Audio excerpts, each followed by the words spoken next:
સ્વામિનારાયણ ચરિતમમાં આપણે અહીંયા સોરઠની લીલાને જ યાદ કરીએ. શ્રીજી મહારાજ અહીંયા વિચરણ કરતા કરતા અગતરાય ગામમાં પધાર્યા.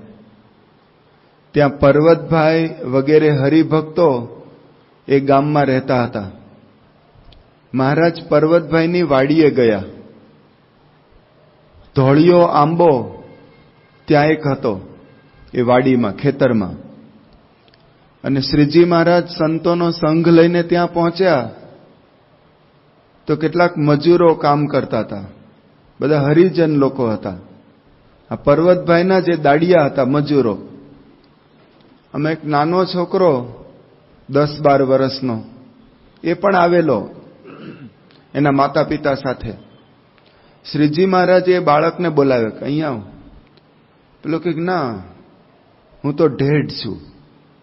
અત્યારે આ શબ્દ ન બોલાય, અત્યારે હરિજન છું એમ કહેવાય. પણ એ જમાનામાં એ કે ના મહારાજ, હું તો ઢેઢ છું. મહારાજ કે અહીંયા આવ. આ બધા આપણે ભેદ પાડેલા છે કે આ બ્રાહ્મણ, આ વાણિયા, આ લુહાણા, આ પટેલ, આ કડિયા, આ દરબાર, આ સોની, આ તો બધા દેહના ભાવ છે. મહારાજ કે અહીંયા આવ. કે ના મહારાજ, હું તો ઢેઢ છું.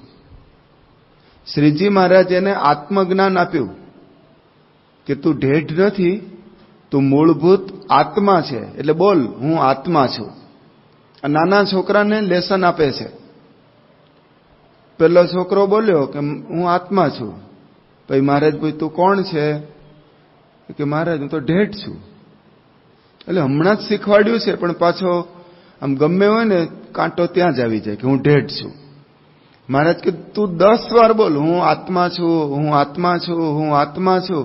એટલે 10 વાર બોલે એટલે પાકું થઈ જાય. એટલે 10 વાર બોલ્યો, હું આત્મા છું, આત્મા છું, આત્મા છું. પછી મહારાજ બોલ્યો કે બોલ, હવે તું કોણ છે? મહારાજ, હું તો ઢેઢ છું. કારણ કે મારા બાપાએ ઢેઢ છે, મારી મા પણ ઢેઢ છે, મારો ભાઈ પણ ઢેઢ, એટલે હું ઢેઢ જ કહેવાય ને. મહારાજ કે એમ નહીં, તું 100 વાર બોલ, હું આત્મા છું, આત્મા છું, આત્મા છું, આત્મા છું. આપણે કાઢવું છે. 100 વાર ઘૂંટાવ્યું. પછી પૂરું થયું. એને તો ગણતા આવડતું નહોતું, પણ શ્રીજી મહારાજે કહ્યું એટલે અટકી ગયો. પછી કે બોલ, તું કોણ છે? કે તમે ક્યારના મંડ્યા છો એટલે હું બોલું છું આત્મા છું. તો ઢેઢ જ. તમે મંડ્યા છો એટલે બોલું છું. બધા હસવા માંડ્યા. સંતો અને સાથે હરિભક્તો કેટલાક હતા એ પણ હસવા માંડ્યા કે ખરો છે આ છોકરો, આટલું ફિટ કર્યું તો મૂળ ત્યાં ને ત્યાં આવી ગયો. શ્રીજી મહારાજ કે એમની વાત ક્યાં કરો છો આ છોકરાને? તમારે એવું જ છે. મેં તમને આત્મજ્ઞાનની કેટલી વાતો કરી છે પ્રથમના 20ના વચનામૃતમાં, અને આખું વચનામૃત આત્મજ્ઞાનથી આમ ભરેલું છે કે આ દેહ એ મારું સ્વરૂપ નહીં, હું આત્મા છું. આવો વિચાર તો રોજ કરવાનો છે, આત્મવિચાર. આ દેહ છે ને એની સાથે કેટલાક દોષો જડાયેલા છે, જ્યારે આત્મામાં કોઈ દોષ નથી. આત્મામાં કેવળ ગુણો જ છે. મહારાજે વિકતિ આપી કે આ દેહ છે ને એટલે જન્મ આવે, મરણ આવે, વૃદ્ધાવસ્થા આવે અને જાત જાતના ભાવો આવે, રોગ આવે. આત્મામાં કશું જ નથી. આત્મા તો જ્ઞાનરૂપ છે, સચ્ચિદાનંદ રૂપ છે, સુખરૂપ છે, અજર અમર છે. આ બધી વાતો કરી પછી મહારાજે સમજાવ્યું છે, બહુ અદ્ભુત જ્ઞાન આપ્યું છે. મહારાજ કે જ્યાં સુધી પોતાને દેહરૂપ માનશે ત્યાં સુધી એ દુઃખમાંથી ક્યારેય બહાર નહીં આવી શકે. જે વ્યક્તિ આ શરીરને પોતાનું સ્વરૂપ માનતો હોય એ સદા દુઃખી, એ દુઃખમાંથી ક્યારેય બહાર ના આવી શકે. હવે આપણને કોઈ એમ કહે તું કાળિયો છે એટલે પાછું મૂડ ઓફ, એટલે કે મને કાળિયો કીધો. ભાઈ જેવો રંગ છે એવું બોલ્યા, એમાં શું? હવે કે મને જાડિયો કીધો, તું જાડિયો છે તો જાડિયો બોલ્યા. લે, મને આંધળો કીધો, ભાઈ તું અંધ છે એટલે બોલ્યા છે. પણ આ બધા શરીરના ધર્મો છે, આત્માના નથી. જો હું એમ માનું કે હું આત્મા છું તો આ બધી ઉપાધિ જતી રહી, આ બધા દુઃખ જતા રહ્યા કે આ શરીર છે, જે બોલવું હોય એ બોલે. હું આત્મા છું અને આત્માનો આ એકેય ધર્મ નથી. ધારો કે આપણે જૂનાગઢમાં અત્યારે રહીએ છીએ અને કોઈ જૂનાગઢમાં કાળીઓ માણસ આમ ફરતો હોય, ફૂલ કાળો, સીસમના થડિયા જેવો, અને એમાં પાછું જગારા મારતો હોય, તેલ લગાવે ને એટલે વાર્નિશથી વધારે આમ ચમકે, એટલે કાળો રંગ વધારે દેખાય.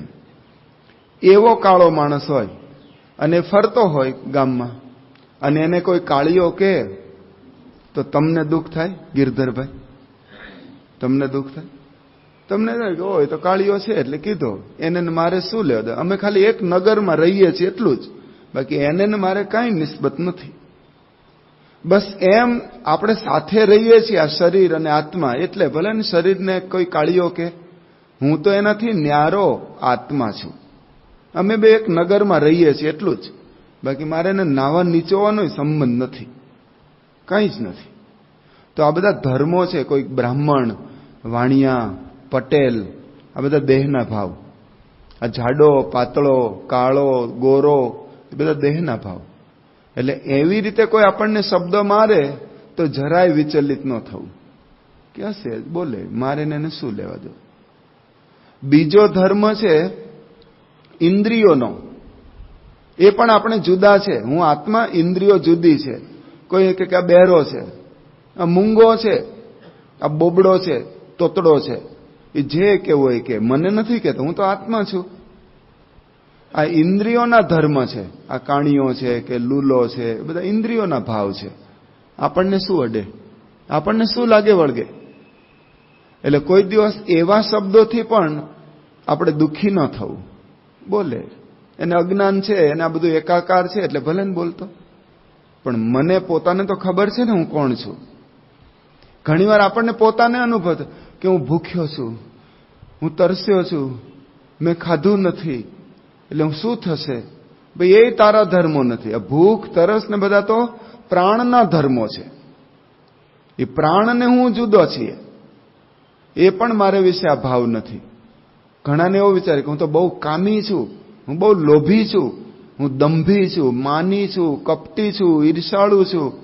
એ પણ આપણા ભાવ નથી. આપણું ઓરિજિનલ સ્વરૂપ એ નથી. એ તો અંતઃકરણના ધર્મો છે. અંતઃકરણમાં વિચારો આવે એટલે કે મન, બુદ્ધિ, ચિત્ત, અહંકાર, કદાચ એવી લહેરખી પણ પસાર થઈ જાય, પણ તમારું મૂળભૂત સ્વરૂપ એ નથી. જે મૂળભૂત સ્વરૂપ હોય ને સદાય સાથે હોય. તમે એમ ક્રોધી છો એમ માનતા હો તો બતાવો, લો તમારો ક્રોધ ક્યાં છે? એ તો 24 કલાકમાં 5 મિનિટ માટે આવીને પસાર થઈ ગયો છે, પણ તમારું સ્વરૂપ એ નહીં. એમ શ્રીજી મહારાજ આ નાના બાળકને સમજાવે છે.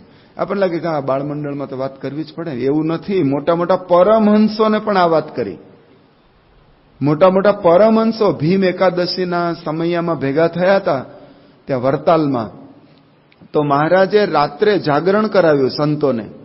એક તો નિર્જળ ઉપવાસ હોય, એમાં મોડી રાત સુધી જગાડ્યા, અને રાતે મધ્યરાત્રે વાત કરે છે કે જેવા છે આત્માનંદ એવા હો તે બોલો મુનિ ઇંદ.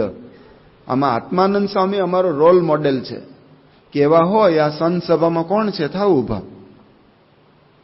તો એક સંત ઉભા થયા કે આત્માનંદ સ્વામી તો આમ દેહથી પર વર્તનારા, અને એને કોઈ લપ્પન છપ્પન નહીં, કોઈ જગતના રંગરાગ નહીં, નિયમ ધર્મમાં પાકા. અને શ્રીજી મહારાજ વિશે પણ એવો ભગવાનનો ભાવ. બાકી એનાથી ઉંમરમાં મોટા હતા, આમ છતાંય નાના છોકરા હોય ને એને ભગવાનનો ભાવ. આવા આત્માનંદ સ્વામી કે એવા કોણ છે બોલો? તો બધા પરમહંસો એક પછી એક ઉભા થયા. પછી મહારાજે કહ્યું કે મહારાજ, એ તો બરાબર, આત્માનંદ સ્વામી તો બધી રીતે પૂરા છે, અને અમે પણ તમે કહેશો એમ કરવા તૈયાર છીએ. અમે તમને જીવન સમર્પિત કર્યું છે, તો અમે તમે કહો ને તો અમે મટકું ન મારીએ, આમ આંખો ખુલ્લી રાખીને સાધના કરીએ. તમે કહો તો ને પીવાનું પાણી પણ છોડી દે, ખાવાની તો ક્યાં વાત છે. પાણી પણ ન પીએ, એક દિવસ માટે નહીં, કાયમ માટે પાણીનો ત્યાગ.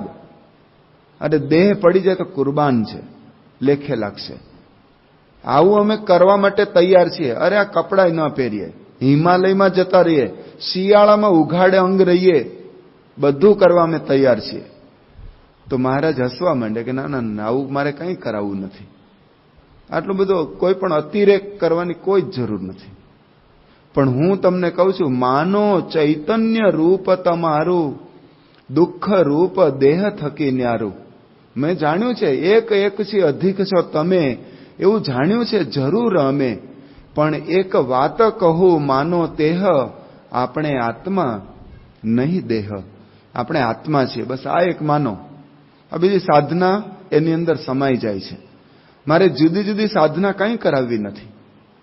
એમ સંતોને આ વાત કરી, એક નાના બાળકથી માંડીને આ ઉચ્ચ કક્ષાના પરમહંસ સુધી શ્રીજી મહારાજે આ જ્ઞાન પીરસ્યું છે. એમાં આપણે આવી જઈએ કે નહીં કહો? ડોબરિયા સાહેબ આવી જાઓ કે નહીં? તમે બધા આવી જાય અને બધાને આ જ્ઞાનની જરૂર છે.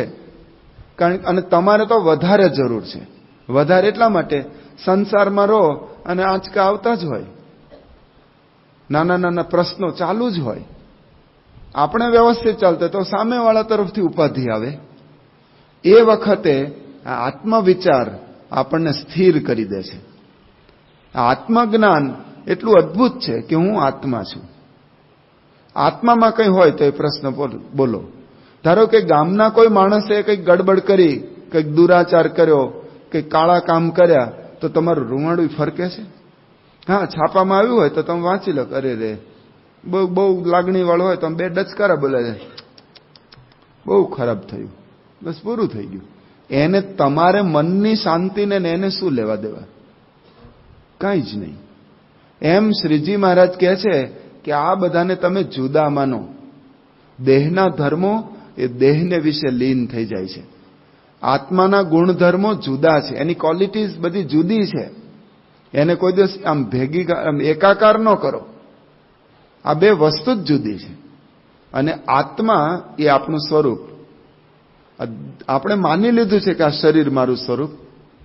હકીકતમાં તમારો બાળપણનો ફોટો હોય, તમે 2-3 વર્ષના હતા ત્યારે પાડ્યો હોય કદાચ ફોટો, તો એ ફોટો હોય તો નીચે શું લખ્યું હોય કે ગિરધર મારકણા. ત્યારે ભાઈ ન લખ્યું, કદાચ નાના બાળક હોય એટલે. પછી સ્કૂલમાં જાઓ તો ત્યાં પણ એવું જ હોય કે ગિરધર મારકણા. એસએસસી નો ફોટો હોય એમાં આ જ લખ્યું હોય. તમે કોલેજમાં હો, આઈડેન્ટિટી કાર્ડ એમાં આ જ લખ્યું હોય. પછી તમારું લગ્નનું આલ્બમ હોય એમાં પછી કદાચ ભાઈ કે કુમાર કે બધું લગાવતા હોય છે તો લગાવ્યું હોય કે ગિરધરભાઈ મારકણા. પછી તમારો અત્યારનો ફોટો હોય તો એમાં પણ આ જ લખ્યું હોય. એટલે કે 3 વર્ષનો, 10 વર્ષનો, 15 વર્ષનો, 25 વર્ષનો અને અત્યારે 50 વર્ષનો આ ફોટા હોય, બધામાં એક જ લખ્યું છે. નામ તો એક જ છે ને, પણ આમાં એકે રહ્યું છે તમારું.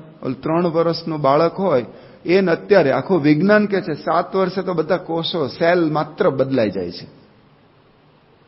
એટલે આપણે રહ્યા નહીં. તો આ એક જ નામ આમ રિપીટ થાય છે. એ કોનું નામ? એ અંદરનું તત્વ છે ને, આત્મ તત્વ, એ આપણે છીએ. શરીર તો બદલાઈ ગયા. ઘણીવાર વાળ જતા રહે. જો અમારે વાળ જ નથી, અને હોય તો ઉડી જાય છે બધું સાફ. દર મહિને સાફ સુફી કરી નાખીએ. તો વાળ એ આપણું સ્વરૂપ નહીં. ઘણાનો હાથ કપાઈ ગયો હોય. એક ભાઈ છે, પેલા આંગળીઓ જ નથી, 25 વર્ષના હતા ત્યારથી આંગળીઓ કપાઈ ગઈ છે, પણ તોય એ ભાઈ એ જ કહેવાય. એટલે આપણે ઇન્દ્રિયો આ બધી કપાઈ જાય તો આપણું સ્વરૂપ. એક ભાઈ છે અમદાવાદના, સારંગપુર ઘણીવાર આવે છે, શિક્ષક છે, અને નીચેનો ભાગ જ નથી. આશ્ચર્ય. પાછો શિક્ષક છે, સ્કૂલમાં ભણાવે છે. એક વ્હીલચેર છે એમ નાનકડી, આમ પાટલા જેવી, એની નીચે વ્હીલ જોઈન કે એના ઉપર ગોઠવાઈ જાય. અડધી જ આમ બોડી છે, એટલે કેડથી નીચેનો ભાગ જ નહીં. અને સારંગપુર નિયમિત આવે છે, વર્ષમાં 4-5 વાર આવે દર્શન કરવા માટે. લો, તો એ ભાઈ એ જ છે, ભાઈ ભણાવે બધાને. એના વિદ્યાર્થીઓ અમદાવાદની એક સ્કૂલમાં નોકરી કરે છે, અને હવે 1-2 વર્ષ છે હજી, પછી નિવૃત્ત પણ થઈ જશે. વર્ષોથી ભણાવે છે. તો શરીર જ નથી, પણ પોતે આત્મા છે. તો એમાં આપણને પણ રિયલાઇઝ થવું જોઈએ કે હું આત્મા છું. તો આ કોઈ શબ્દ મારે ને તો આપણે તરત જ બાજુ મૂકી દઈએ. આ ટેકનોલોજી છે, પ્રમુખ સ્વામી મહારાજની ટેકનોલોજી છે. કોઈ ગમે તે માન અપમાન કરે, મને ક્યાં અડ્યું છે? અડે તો નહીં. એટલે સ્થિર રહેવાય. શાંતિ રહે, આપણા હૃદયમાં ક્યારે દુઃખનો અનુભવ ન થાય, એના માટેનો આ એક માસ્ટર કી, આ ઉપાય છે કે આ એક આત્મવિચાર કરવો. સ્વામિનારાયણ ભગવાને તો આપણને આ જ્ઞાન આપ્યું છે. ગુણાતીતાનંદ સ્વામી આ ચાલુ રાખ્યું. અહીંયા જુનાગઢમાં જ રોજ બ્રહ્મ પડછંદા સ્વામીની વાતો, અને એમાં આત્મા પરમાત્માની જ વાતો હોય. આપણે તો ક્યારેક ઓલો સિકંદરની વાત કરીએ ને અમેરિકાના પ્રસંગો કહીએ, એવું ગુણાતીતાનંદ સ્વામીની વાતોમાં કાંઈ જ ન આવે. સીધી આમ નિશાન ઉપર વાતો. એ વાત ગુણાતીતાનંદ સ્વામી કરતા હતા, એમાં આત્માની વાત કરી કે આવી વાતો થઈ. એટલે એક રયા ભગત હતા, મંદિરમાં જ સેવા કરે. એટલે સ્વામી આમ કથા પૂરી થઈ ને પછી કે રયા ભગત, તો સ્વામી આગળ આવ્યો, આમ નજીક આવીને કે સ્વામી તમે આ રહ્યો કે રહ્યો કોણ? આ હાથ રહ્યો, આ પગ રહ્યો, આ મોઢું, આ શરીર કોને રહ્યો? કે હું તો આત્મા છું. હા ભારે, અમે એક જ દિવસમાં જ્ઞાન સિદ્ધ થઈ ગયું. પછી સ્વામી આગળ ગુણાતીતાનંદ સ્વામી સમજ્યું, હા બોલવામાં જ છે, આ જીભ ઉપર જ છે, જીવમાં કઈ નથી. તું સ્વામીને કહે તમે રહ્યો કોને કહો છો? હું તો આત્મા છું. હા ભારે, આમ ગુણાતી સ્વામી કે આ તો ભારે લીકેજ છે, આને તો વધારે બધું આખી પાઇપ બદલવી પડે એવું લીકેજ છે. એટલે વાયસર કે ડટ્ટાથી રિપેર થાય એવું નથી, ભારે લીકેજ. ગુણાતી સ્વામી કે સારું જાઓ. પછી કંઈક કે ને કે રહ્યા ભગત આ ગૌશાળામાં જાઓ ને દૂધની બરણી લઈ આવો. સ્વામી તમને કેટલી વાર કહેવાનું, હું રહ્યો નહીં, હું આત્મા છું. રહ્યો કોને કહો છો? રહ્યા ભગત વાડીએ જાઓ, આ ઘાસચારો લાવવાનો છે ગાયો માટે. સ્વામી મારે એકની એક વાત કરવાની, આ તમે રહ્યો કોને કહો છો? હું આત્મા છું. ગુણા છે કે બહુ સારું, ટાઈમે કહીશું કોણ રહ્યો. એકવાર એક હરિભક્ત આવ્યા, કે આજુબાજુના ગામના હશે, એના ખેતરમાં શેરડી થયેલી તૈયાર થઈ, શિયાળાની ઋતુ.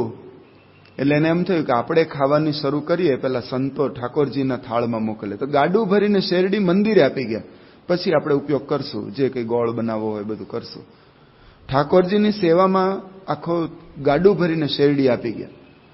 તો ઠાકોરજીને ધરાવી માંદડિયા કરીને પછી સ્વામી બહુ મોજમાં હતા, અને હરિભક્તો બધો ભાવથી લાવેલા, એટલે બધા સંતોને આમ બોલાવ્યા કે આવો, અને પોતે જાતે આમ એક એક બે સાંઠા આપ્યા કે લો શેરડી જમો, આનંદ ઉત્સવ કરો, આજે છૂટ જમો, આજે ભલે ને પર્વ હોય, વ્રત ચાલતું હોય, પણ તોય જમો.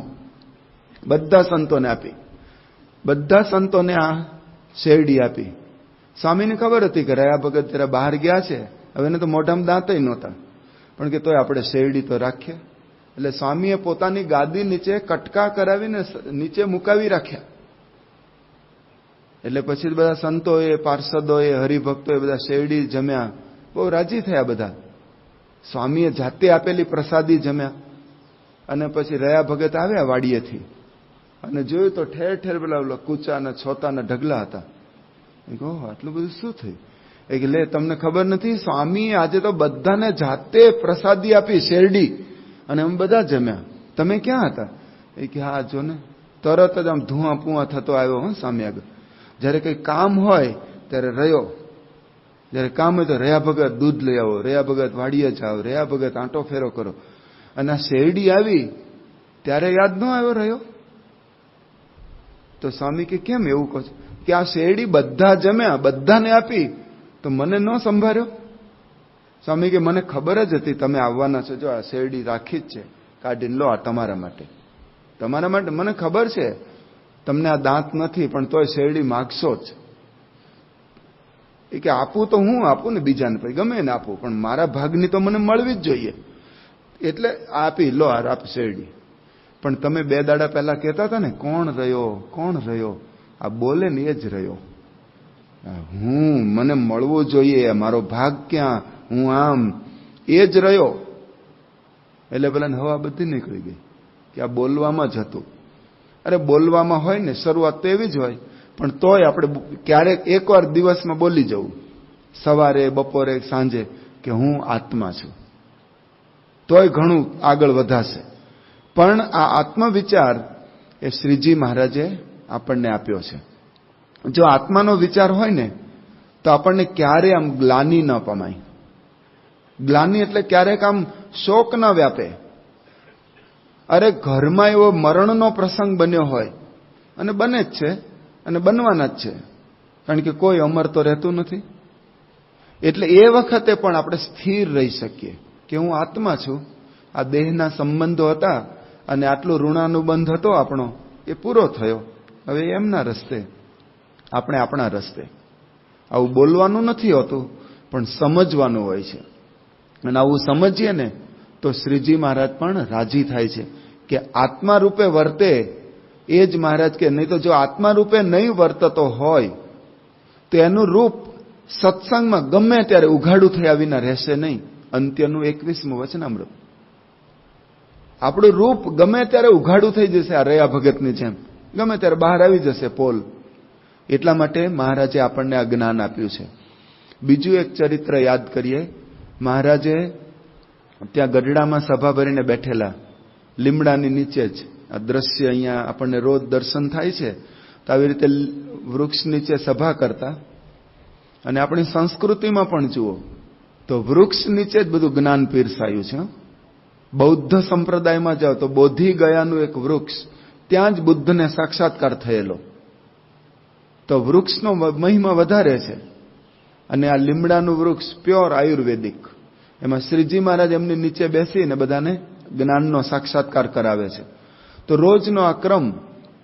એમાં ગામમાં ગઢડામાં જ એક ડોસી મારે, ડોસીમાં. અને આમ દર્શન કરવા આવે. રોજ એનો નિત્યક્રમ. સવારે આવે, દર્શન કરે, કથામાં બેસે અને વિદાય લે. એકવાર મહારાજે પૂછ્યું કે ડોસીમાં મરણ મૂડી કેટલી? જો પૈસાની બાબત આવે ને એટલે બધું જ એના આખું તંત્ર રીસેટ થઈ જાય. આમ બીજું બધું ભૂલાઈ જાય. પણ આ બાબતમાં એકદમ પૈસાની વાત આવી ને એટલે તરત ડોસીમાં આમ જવાબ આપવાનું એટલે આમ જોયું કહો આ તો મંદિર બંધાય છે. એટલે એનો ગણતરી ચાલુ થઈ ગઈ. અંદરની પ્રોસેસ ચાલુ કે મરણ મૂડી પૂછી, આ મંદિર બંધાય એટલે હમણાં મારી આગળ રૂપિયા માગશે. તો બીક લાગે. એટલે શ્રીજી મહારાજે કહ્યું મરણ મૂડી કેટલી? એટલે આ ડોસીમા પાસે એ જમાનામાં 10,000 રૂપિયા હતા. એટલે બહુ માલદાર કહેવાય. એ વખતે તો 1 રૂપિયો આમ મોટો ગાડાના પૈડા જેવડો કહેવાય. એમાં 10,000. પણ એને કહ્યું કે હું બધી વાત કરીશ ને તો શ્રીજી મહારાજ મારી પાસે માગશે. એટલે એને અડધી રકમ રજૂ કરી કે મહારાજ મારી પાસે 5,000 રૂપિયા છે. એટલે મહારાજ કે લઈ આવજો, અમારે જરૂર છે, બધા લઈ આવજો, 5,000. એટલે ડોસી રાજી થઈ. હારું ને મેં 10,000 ન કીધા, નહીં તો સાધુ બાવ બધું ઉપાડ્યું. અને વ્યવહારની ખબર પડે કે નહીં કઈ? અમારે ગ્રહસ્થન તો કઈ કેટલી જરૂર પડે પૈસાની. એટલે 5,000 મેં કીધા, એ બરાબર થયું, સારું થયું. ઘરે ગઈ, 2 ભાગ કર્યા. 5,000 રૂપિયા લઈને શ્રીજી મહારાજને આપી ગયા. તો મહારાજ કે હરજી ઠક્કર આ રૂપિયા રાખી મૂકજો. એ કારભારી હતા. એ ડબ્બો રાખી મૂકજો. બીજે દિવસ પેલી ડોસી આવી. એ તો રોજ આવતા હતા એ ડોસીમાં. અને આવીને સીધી પોક મૂકી. મહારાજના ચરણારવિંદમાં આવીને પોક મૂકી કે મહારાજ લૂંટાઈ ગઈ, ધાડું પડ્યું, ચોરી થઈ ગઈ, ચોર આવ્યા, રૂપિયા જતા રહ્યા. મહારાજ કે ના ના ના, એવું છે નહીં, આ તો તમે ભૂલી ગયા. આ ઉંમર થઈ ને એટલે તમે ભૂલી જાઓ. અમે 60 વર્ષે બધું B12 ઘટી જાય એટલે યાદ શક્તિ બધી જતી રહે, બધું ઘણા બધા પ્રશ્નો હોય. કે તમારે એવું નથી, તમારે તો મરણ મૂડી ગઈકાલે અમને આપી ગયા છો. આ 5,000 રૂપિયા અમારી આગળ છે. કે ના ના, એ તો મને પાકી ખાતરી છે, મેં તો લખાવી રાખ્યું છે 5,000 કયા દિવસે આપ્યા. પણ બીજા 5,000 ની હું વાત કરું છું. એ મારા પટારામાં હતા. રાત્રે ચોર આવ્યા, બોલે નળિયા ખસેડીને અંદર પડ્યા, પટારો તોડ્યો, ગાદલા બધું ગોદડા બધું આઘું પાછું કરીને આખો ડબ્બો 5,000 રૂપિયાનો એ લઈ ગયા. આ તો સવારે ખબર પડી, આ પટારો ઉઘાડો અને ગોદડા અસ્ત વ્યસ્ત, એટલે ખબર પડી પૈસામાં તો બહુ પાકી છું હું. એ 5,000 મારા ચોરાઈ ગયા, એનું આ રડું છું. શ્રીજી માં કે હરજી ઠક્કર પેલો ડબ્બો લાવો. પછી ડોશીમાન કે લો આ તમારા 5,000 પાછા. અમને ખબર હતી આ ચોર આવવાના છે. ભગવાન તો ત્રિકાળ જ્ઞાની છે. અમને ખબર હતી આ ચોર આવવાના છે, તમારા રૂપિયા જતા રહેવાના છે, એટલે અમે માગી લીધા હતા કે લાવો. પણ તમે મારો તારો કર્યા તો જો અમને આપ્યા એટલા બચ્યા, લો પાછા, અમારે કઈ જરૂર નથી. પણ તમે પોતાના કરીને દબાવી રાખ્યા ને એ ગયા. અહીં તો લૂંટવ્યું એટલી લાણ. અહીં તો તમે જેટલું કર્યું ને અહીંયા બચાવવા ગયા ને એટલું એળે ગયું. અને આપ્યું એ તમારું પોતાનું છે. આપણે એમ સમજીએ છીએ, પણ આજ આપણી મરણ મૂડી છે. ભગવાન કઈ રાખતા નથી. કોને રાખ્યા, ક્યારે રાખ્યા? કોને? તમે સેવા કરી હોય, ધારો કે કોઈ બહુ મોટી ફિગરમાં સેવા કરી છે, આપણું મંદિર મહોત્સવ ચાલતો હતો ત્યારે, અને પછી પણ નાની મોટી સેવા ચાલુ જ છે આપણે, પણ એ સેવામાં તમે લૂંટાઈ ગયા એવું કોને લાગ્યું છે? કોને અનુભવાય? ઉલટાનું જે હતું એના કરતાં સ્થિતિ ઊંચી ગઈ છે. પેલા સ્કૂટર લઈને ફર્યા, તો મોટરો વાળા થયા છો. પેલા ભાડાના મકાનમાં રહેતા હતા તો ઘરના બંગલા થયા છે. અત્યારે પેલા તો આમ નોકરીમાં કે જે કંઈ આપણે ધંધો કરતા થોડું કમાતા હતા, વધુ કમાયા છો. એ ભગવાને જ આપ્યું છે ને. તો અહીંયા આપવાથી કઈ લૂંટાઈ જતા નથી. શ્રીજી મહારાજ કહે છે આ એક ચરિત્ર તો એક સેમ્પલ છે, પણ એ આપણા જ જીવન પ્રસંગો બનતા હોય છે. આપણને એમ કે મેં આ બધું આપ્યું એટલે હવે મારું શું? જે ઉલટાનું રહ્યું છે ને એ યોગીજી મહારાજ તો કે દે ગયા સો લે ગયા. જેને ભગવાનને આપ્યું ને એ જ ખરેખર લઈ ગયો છે. ખા ગયા સો ખો ગયા, અને લે ગયા જખ માર ગયા. આ યોગી બાપાનું સૂત્ર છે. આ બધા સોરઠી સંતો અહીંયા બધી જુનાગઢમાં વાત કરતા હશે, એટલે એ બધી વાતો યોગીજી મહારાજે આપણને પીરસી છે. પણ આપણને અહીંયા પૈસા લેવાની વાત નથી.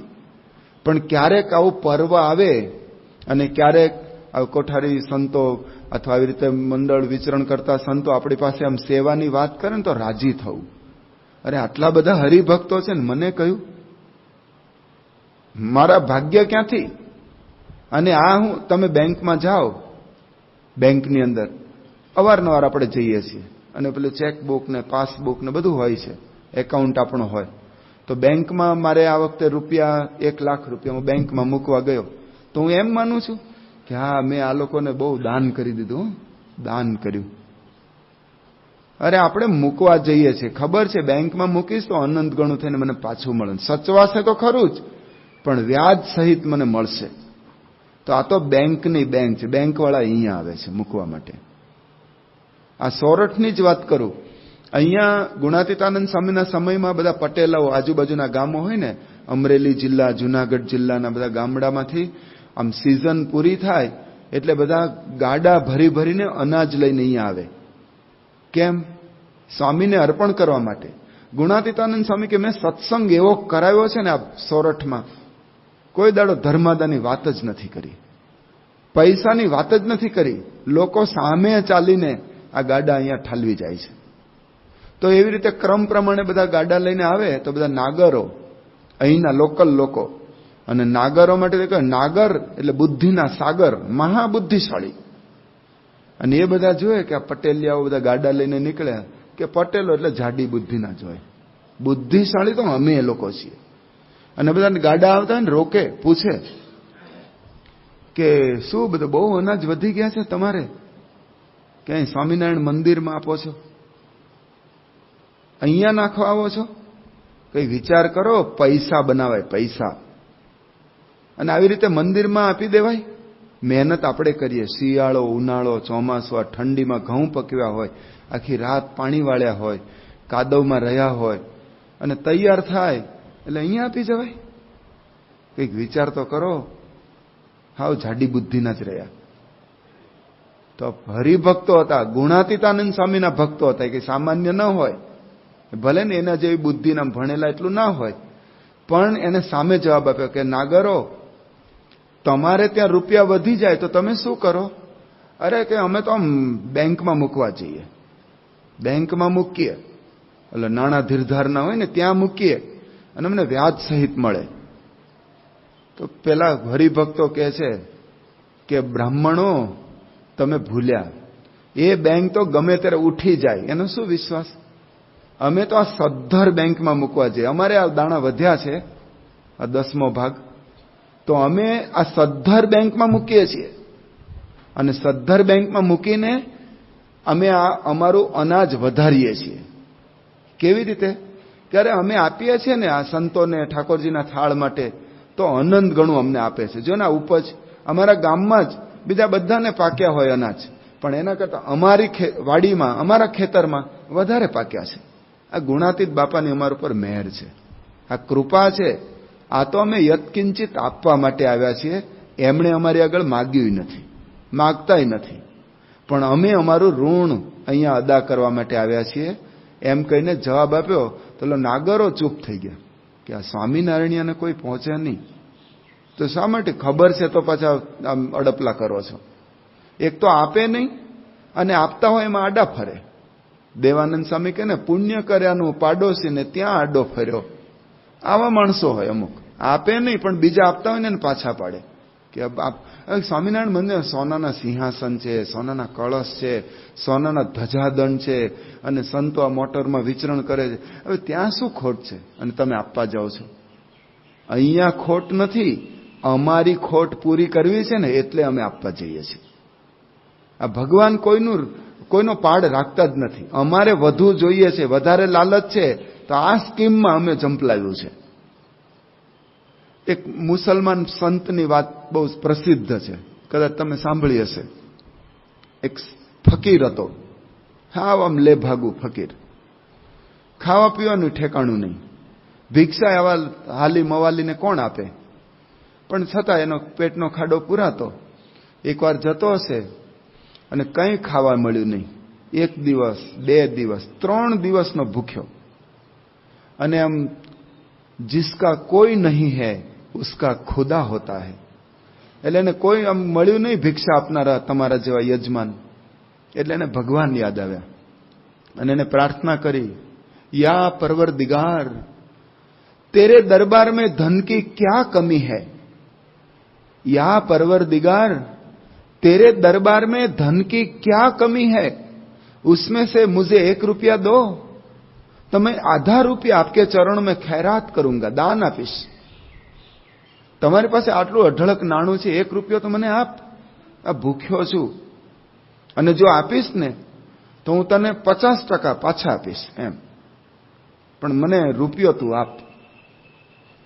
અને આગળ આગળ જતો હશે, ભગવાન એની પ્રાર્થના સાંભળી. આવી અંતરની આરઝુ ભગવાન સાંભળે છે.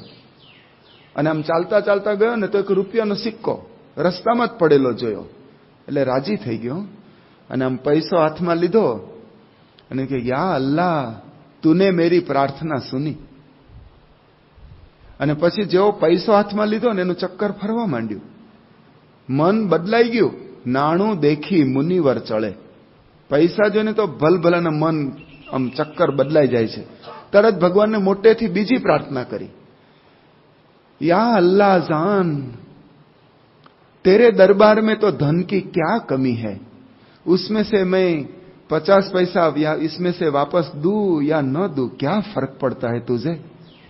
એટલે હવે નથી આપવા એમ ટૂંકમાં કહીએ તો, કે તારી આગળ તો અઢળક નાણું છે, લક્ષ્મી તારી અર્ધાંગના છે, અને એમાંથી હું 50 પૈસા તને પાછા આપું કે ન આપું, એમાં શું ફરક પડે છે? એટલે એમ સમજી લો કે હું નહીં આપું એમ. એટલે રૂપિયો ખિસ્સામાં મૂકી દીધો અને ચાલતો ચાલતો આગળ જતો હતો. એમાં ભૂખ્યો તો હતો જ 3 દિવસનો, અને એમાં કંઈક આવું પ્રેમવતી જેવું જોયું, કંઈક નાસ્તા પાણી મળતો છે, સેવ ગાંઠિયા ને બધું, પેંડા ને એવું. એને થયું આપણે લઈએ. રૂપિયો આપ્યો અને કે 3 દિવસનો ભૂખ્યો છું, પારણા બાકી છે, આપ આ રૂપિયામાંથી સેવ ગાંઠિયા કંઈક આપ. તો પેલો વેપારી છે ને પાકો હતો, પ્રેમવતીમાં પાકો જ જોઈએ પાછો, નહીં તો બધું રૂપિયાનો કેટલો વ્યવહાર છે. એટલે એને રૂપિયો આમ હાથમાં લીધો તો આમ રૂપિયો જ હતો, બરાબર જ હતો, પણ આમ પલટાવ્યો તો એક બાજુ ઘસાઈ ગયેલો. એ કે આ સિક્કો ન ચાલે, લઈ જા, આમાંથી કઈ ન મળે. ઓલો કે ભૂખ્યો છું, કંઈક આપને. બહુ આગ્રહ કે આ રૂપિયો ચાલેવો જ નથી, અને રૂપિયો કહેવાય? એ કે આપને ભૂખ્યો છું, કંઈક બહુ આજીજી કાકલુદી કરી એટલે પેલા કીધું આઠાના તરીકે લઉં, આ ઘસાયેલું આઠાના તરીકે લઈશ. એ કે હા ભાઈ આપ, જે છે તું છે મારી પાસે, મારા માટે. એટલે એક મુઠ્ઠી ગાંઠિયાનું પડીકું હોય ને આપી, જા લઈ જા, આઠાનામાં કેટલું આવે, જા લઈ જા. એટલે ઓલું પડીકું લઈને ઝાડ નીચે બેઠો નાસ્તો કરવા, ભૂખ્યો તો છે જ. અને પાછો ભગવાનને યાદ કર્યો કે યા परवरदिगार, तू तो बहुत होशियार निकला, तेरा हिस्सा तो तूने पहले से ही काट लिया, તું તો ભારે જબરો નીકળ્યો, તારો ભાગ તે તો એડવાન્સમાં કાપી લીધો. એડવાન્સમાં કાપી જ લે ને, તારા જીવન તો પહેલા કાપે. અને પછી ગાંઠિયા ખાઈને હાલતો થઈ ગયો. એમ આપણે પણ ભગવાનને પ્રાર્થના કરી છે. આપણે કરી જ છે, હે ભગવાન થોડા પૈસાનું સેટિંગ નથી, થોડા પૈસા આપજે. આપણે આ ફકીરના ભાઈ જ છીએ, ભલે આવા ભગવા કપડા નથી પહેર્યા, પણ આપણે ફકીરની જેમ પ્રાર્થના કરી. અને આપણા ભગવાન બહુ દયાળુ છે, આપણને લક્ષ્મી આપે છે, આપે જ છે, અને અઢળક આપે છે. આમ છૂટા દોર મૂકે, તારે જોઈએ એટલા લઈ જા, એટલો છૂટો દોર મૂક્યો છે. એટલે પૈસા મળે ને એટલે આપણે ચડાયમાન થઈ જાય કે પૈસા ભગવાનને કહીએ ખરા, હું પૈસા આપ, હું સેવા કરીશ, સંતોને ધોતિયા ઓઢાડીશ, પારાયણ સ્પોન્સર કરીશ, પ્રસાદ આપીશ, રસોઈ આપીશ, ઠાકોરજીને વાઘા કરાવીશ. અરે બધા સંકલ્પો કરે છે. અરે મૂર્તિ પધરાવીશ, મૂર્તિનો યજમાન જ હું, પણ પૈસા તું મને આપ, આટલા આપી દે ને. અમારું એક મકાન વેચાઈ જાય ને, ઓલું એક્સ્ટ્રા મકાન, આટલા રૂપિયા મળે ને તો તારી સેવા કરીશ. અરે આટલું ફંડ હોય ને, આટલું બજેટ, તો તારી સેવા કરીશ, પણ મને આપી દે. આ જમીન ગૂંચાયેલી છે ને, તો મને ક્લિયર કરી આપ, સેવા કરીશ. આપણે ભગવાનને પ્રાર્થના કરી છે, અને રૂપિયા ભગવાન આપે જ છે, બધું કેસ ક્લિયર કરી નાખે, કરોડો રૂપિયા આપે. પછી આપણે થાય કે આટલા બધા રૂપિયા મંદિરમાં અપાય? નહીં. પણ ભગવાન હોશિયાર છે. એક જ આંચકો, એટેક, સીધો હાર્ટ હોસ્પિટલમાં, અને 5 લાખ રૂપિયા અંદર.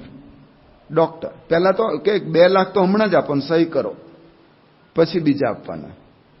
તો ત્યાં તમે આપો, એના કરતા મંદિરમાં આપો ને તો ભગવાન આપણે તંદુરસ્તી આપે, ડોક્ટરોને ધરવવા, એના કરતા શાંતિ, આપણને લાભ. કબીરદાસ બોલ્યા, અગન પલિતા રાજદંડ, ચોર મુશક લે જાય. અગન પલિતા રાજદંડ, ચોર મુશક લે જાય.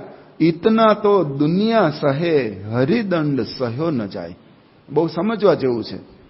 અગન એટલે કે આગ લાગે. ધારો કે કોઈનું આમ ગોડાઉન આખું આગમાં આમ રાખનો ઢગલો થઈ જાય, લાખો કરોડોનો માલ હોય, શું કરો? તો આપણે કાઠિયાવાડમાં કે ને વાંકા વળીને તમે આપ્યું ને, ગુમાવ્યું ને, ગયું એમ. આગ લાગી તો શું કરો? પલિતો એટલે રોગ, પીળા પડી ગયા, ફિક્કા પડી ગયા, પાંડુ રોગ જેને કહે છે. તો પલિતા થયા. બીજો અર્થ કરીએ, પલિત એટલે કે ભૂત પલિત, કંઈક વળગ્યું, અને એ દોડધામમાં લાખો રૂપિયા ખર્ચી નાખ્યા, તો એ આપણે સહન કર્યા કે નહીં? રાજ અગન પલિતા રાજદંડ, આ ટેક્સ તો જાત જાતના ચૂકવીએ જ છીએ ને. ચોર મુશક લે જાય, આ ડોસીમાં જેમ ચોર લઈ ગયા, તો ચોરી થઈ, લૂંટાઈ ગયા.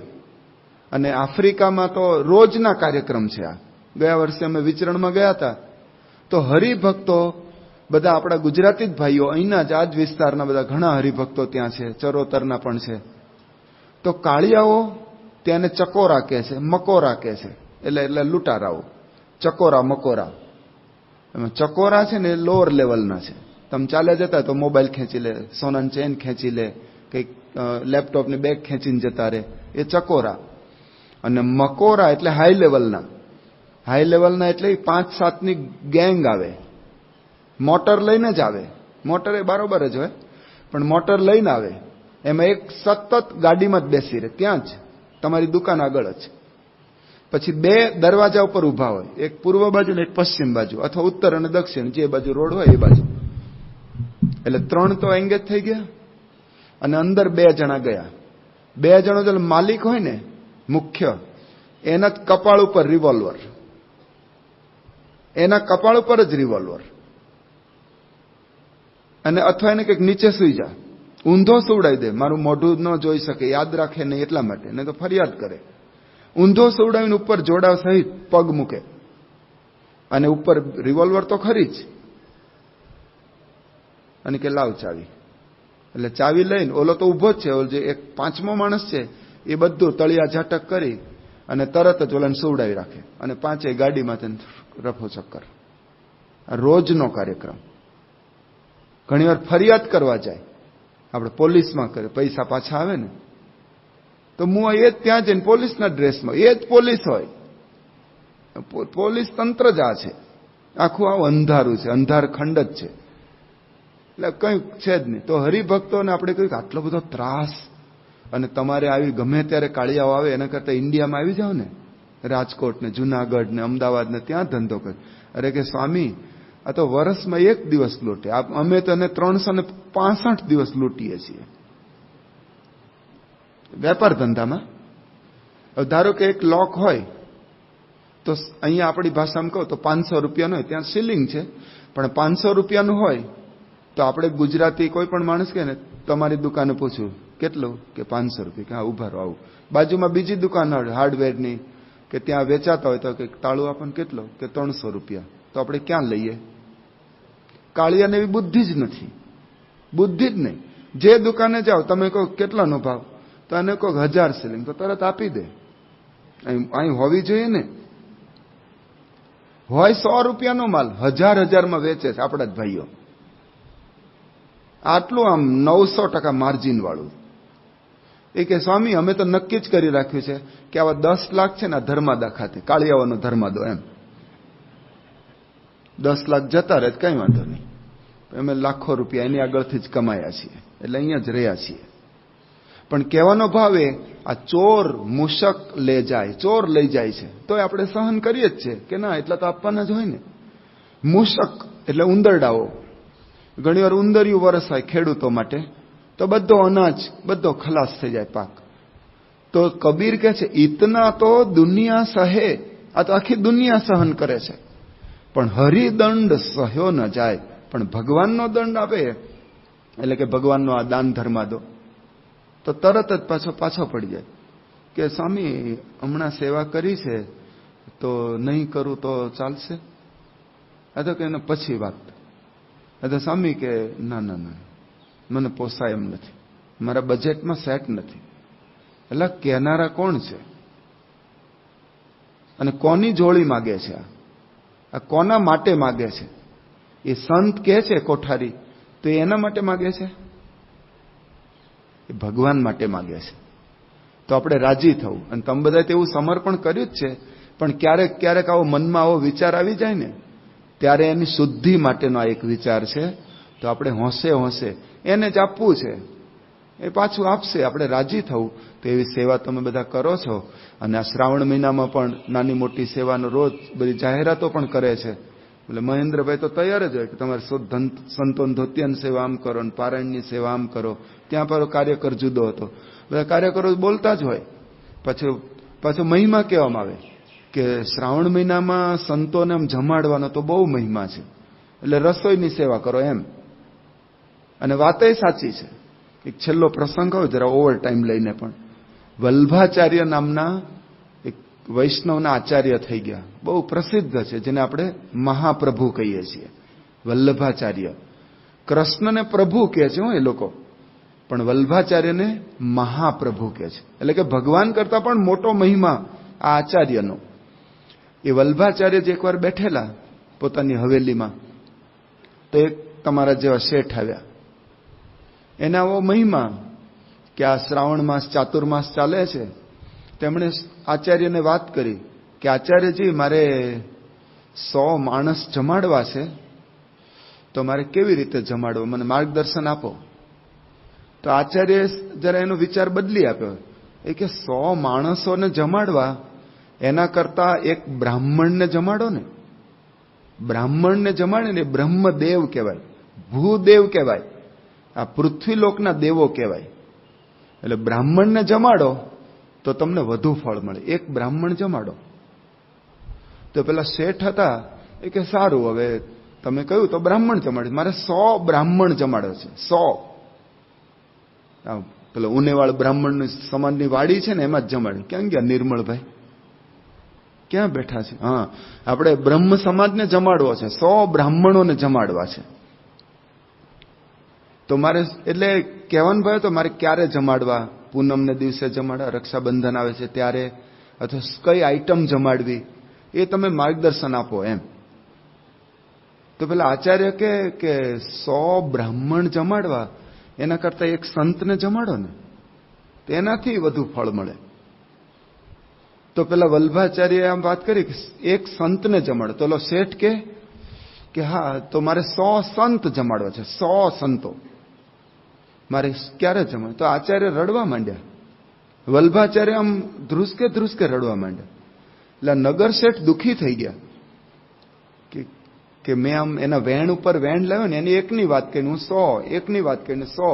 એટલે કદાચ આવું લાગતું, એક બ્રાહ્મણ તો કે 100 બ્રાહ્મણ, એક સંત તો કે 100 સંત. એટલે હું વચન ઉપર આ વચન લાવ્યો, વેણ ઉપર વેણ લાવ્યો.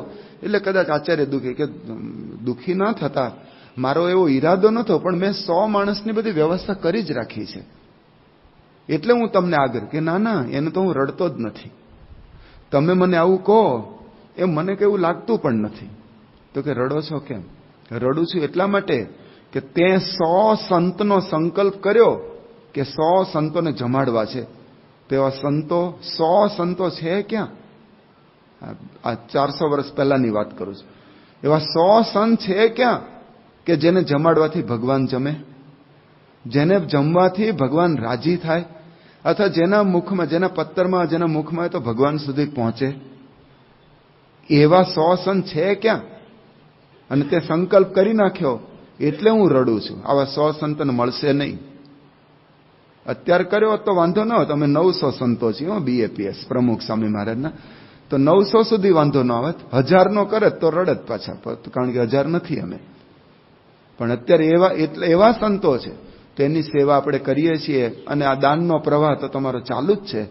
પણ આ તો વાત એટલા માટે કરી કે આ પર્વની અંદર આપણે નાની મોટી સેવા કરતા હોય તો ઘણા વચ્ચે આમ ટાંગ અડાડે કે આવું બહુ ખેંચાવાની જરૂર નહીં, બહુ કરવાની જરૂર નહીં, આપણને પાછા પાડે. તો આપણા મગજમાં ચિત્ર સ્પષ્ટ હોય તો આપણે સ્થિર રહી શકીએ ને એને જવાબ પણ આપી શકીએ કે તારે તેવડ ન હોય તો ન કરીશ, પણ કરે છે ને શું આડો ફરે છે. તો આપણે મહારાજ સ્વામીને પ્રાર્થના કરીએ, તમે આવી અપાર સેવા કરો છો, વિશેષ ને વિશેષ સેવા કરી અને વધુ ને વધુ કમાણી કરતા રહો, એ મહારાજ સ્વામીના ચરણોમાં પ્રાર્થના.